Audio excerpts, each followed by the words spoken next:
বিসমিল্লাহির রহমানির রহিম। পবিত্র কুরআনুল কারীমের ধারাবাহিক ঘটনার আজ ৭ম পর্ব। আপনি কি জানেন এই মুহূর্তে আপনার পাশে একজন আছে?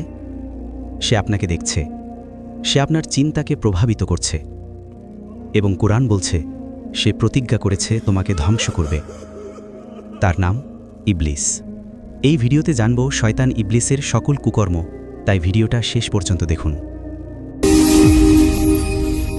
আলোর গভীরতায় আপনাকে স্বাগত। আপনি কি জানেন প্রতিদিন গড়ে একজন মানুষের মাথায় ৬,০০০ থেকে ৮০,০০০ চিন্তা আসে? ন্যাশনাল সায়েন্স ফাউন্ডেশনের গবেষণা বলছে এই চিন্তাগুলোর ৮০% নেতিবাচক এবং ৯৫% আগের দিনও এসেছিল। প্রশ্ন হল, এই চিন্তাগুলো কোথা থেকে আসে? সবগুলো কি সত্যিই তোমার নিজের?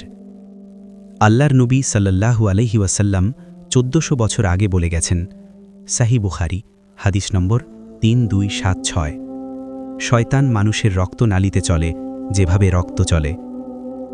আধুনিক বিজ্ঞান বলছে মানুষের চিন্তা তৈরি হয় প্রিফ্রন্টাল কর্টেক্সে, কিন্তু হঠাৎ করে যে ভয়, যে সন্দেহ, যে লোভ আসে, সেগুলো আসে অ্যামিগডালা থেকে, যে অংশটি সরাসরি নিয়ন্ত্রণ করা কঠিন। কোরআন এবং বিজ্ঞান দুটো আলাদা পথে একই সত্যের দিকে আঙুল তুলছে। সে তোমাকে দেখছে এই মুহূর্তে এবং সে কখনো ঘুমায় না। কিন্তু সে কে সেটা বুঝতে হলে আমাদের যেতে হবে সময়ের একদম শুরুতে। বিজ্ঞান বলে এই মহাবিশ্বের বয়স প্রায় ১৩.৮ বিলিয়ন বছর, পৃথিবীর বয়স প্রায় ৪.৫ বিলিয়ন বছর, আর মানুষের আবির্ভাব মাত্র ৩ লক্ষ বছর আগে।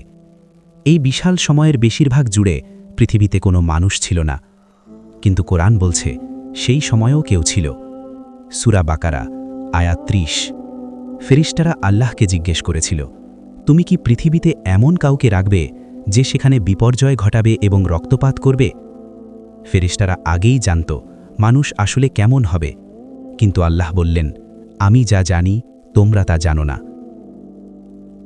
তারপর সেই মুহূর্ত এলো, আল্লাহ মাটি থেকে তৈরি করলেন আদমকে আলাইহিসসালাম। কোরআনে মাটির জন্য ৩টি শব্দ ব্যবহার হয়েছে: তুরাব শুকনো মাটি, তিন ভেজা মাটি বা কাদা, সলসালিন শুকানো ঠনঠনে মাটি।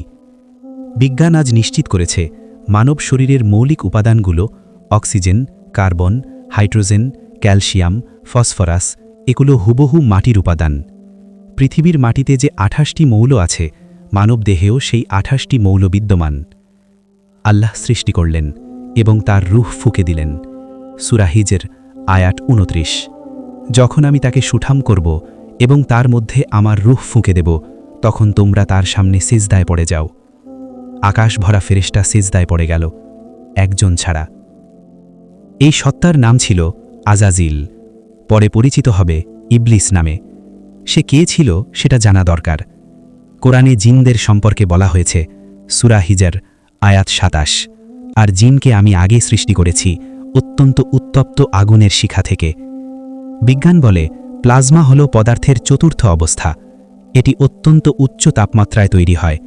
সূর্যের বাইরের স্তর থেকে শুরু করে বজ্রপাতের আলো পর্যন্ত সবই প্লাজমা। ইবলিস তৈরি হয়েছিল এমনই স্মোকলেস ফায়ার বা ধোঁয়াবিহীন আগুন থেকে। সে ছিল জিনদের মধ্যে সর্বোচ্চ মর্যাদার। হাজার হাজার বছর ইবাদত করেছে। জান্নাত থেকে আরশ সর্বত্র ছিল তার যাতায়াত। কিন্তু সেদিন সে দাঁড়িয়ে রইল। আল্লাহ জিজ্ঞেস করলেন, সূরা আরাফ আয়াত ১২, কি বাধা দিল তোমাকে যখন আমি আদেশ করেছিলাম সিজদা করতে? ইবলিস বলল, আমি তার চেয়ে শ্রেষ্ঠ। তুমি আমাকে আগুন থেকে বানিয়েছ আর তাকে মাটি থেকে বানিয়েছ। এই একটি বাক্যে সে ৩টি ভুল করল। প্রথমত, সে নিজের বিচারে আল্লাহর বিচারকে প্রশ্ন করল। দ্বিতীয়ত, সে উপাদান দিয়ে সম্মান মাপল। তৃতীয়ত, সে আল্লাহর সামনে তর্ক করল। মনোবিজ্ঞানে এই আচরণকে বলে নার্সিসিস্টিক পার্সোনালিটি, আত্মকেন্দ্রিকতার চরম রূপ। নিজেকে সর্বোচ্চ মনে করা, নিজের মতামতকে সবার উপরে রাখা এবং ভুল হলেও স্বীকার না করা। ইবলিস ছিল ইতিহাসের প্রথম নার্সিসিস্ট। আল্লাহ রায় দিলেন, সূরা আরাফ আয়াত ১৩, নেমে যাও এখান থেকে। এখানে থেকে অহংকার করা তোমার সাজে না। বের হয়ে যাও, তুমি অধমদের একজন। হাজার বছর ইবাদত এক মুহূর্তের অহংকারে মুছে গেল। ইমাম ইবনুল কাইয়িম রাহিমাহুল্লাহ বলেছেন, অহংকার হল সেই পাপ যা আল্লাহর কাছে সবচেয়ে বেশি ঘৃণিত, কারণ অহংকার সরাসরি আল্লাহর গুণকে চ্যালেঞ্জ করে। কেবল আল্লাহই সর্বোচ্চ। এবং তারপর সে যা করল সেটা আরও ভয়ঙ্কর। সূরা আরাফ আয়াত 16, যেহেতু তুমি আমাকে পথভ্রষ্ট করলে। নিজের ভুল নয়, সে আল্লাহকে দায়ী করল। মনোবিজ্ঞান এই প্রবণতাকে বলে এক্সটার্নাল লোকাস অফ কন্ট্রোল, নিজের পরিণতির দায়িত্ব সবসময় বাইরে খোঁজা। এই একই প্রবণতা আজও আমাদের মধ্যে আছে। আমার পরিবেশ খারাপ ছিল, তাই পাপ করেছি। আমার বন্ধুরা ভালো ছিল না, তাই বিগড়েছি। আল্লাহ যদি এভাবে না বানাতেন তাহলে? ইবলিস এই রাস্তা আগেই তৈরি করে গেছে এবং সে চায় আপনিও একই পথে হাঁটুন। তারপর ইবলিস একটি আবেদন করল। সূরা আরাফ আয়াত 14-15, আমাকে কিয়ামত পর্যন্ত সময় দাও। আল্লাহ দিলেন। কেন আল্লাহ দিলেন? এটি একটি গভীর প্রশ্ন। আল্লামা ইবন কাসির রাহিমাহুল্লাহ বলেছেন, এটি আল্লাহর হিকমা বা প্রজ্ঞার অংশ। পরীক্ষা ছাড়া পরিপক্কতা হয় না, বাধা ছাড়া শক্তি প্রমাণ হয় না, শত্রু ছাড়া সত্যিকারের বন্ধুত্ব বোঝা যায় না। বিজ্ঞানেও এই সত্য আছে।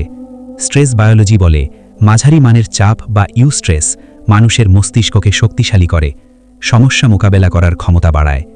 আল্লাহ ইবলিসকে সুযোগ দিয়েছেন আমাদের শক্তিশালী করার জন্য। এবার সেই শপথ যা শুনলে গায়ে কাঁটা জড়ে। সূরা আরাফ আয়াত 16-17, আমি অবশ্যই তোমার সরল পথে বসে থাকব। তারপর আমি তাদের কাছে আসব, সামনে থেকে, পেছন থেকে, ডান দিক থেকে, বাম দিক থেকে, এবং তুমি তাদের অধিকাংশকে কৃতজ্ঞ পাবে না। এটি একটি সামরিক কৌশল, 4 দিক থেকে ঘেরাও। কিন্তু লক্ষ্য করুন, সে 5টি দিক বলেনি, উপর থেকে আসার কথা বলেনি। কিন্তু কেন? ইনশাআল্লাহ পার্ট 2তে জানব কেন শয়তান আমাদেরকে উপর থেকে ধোঁকা দিতে পারে না। আজ এই পর্যন্ত। সুস্থ থাকুন। আসসালামু আলাইকুম ওয়া রাহমাতুল্লাহ।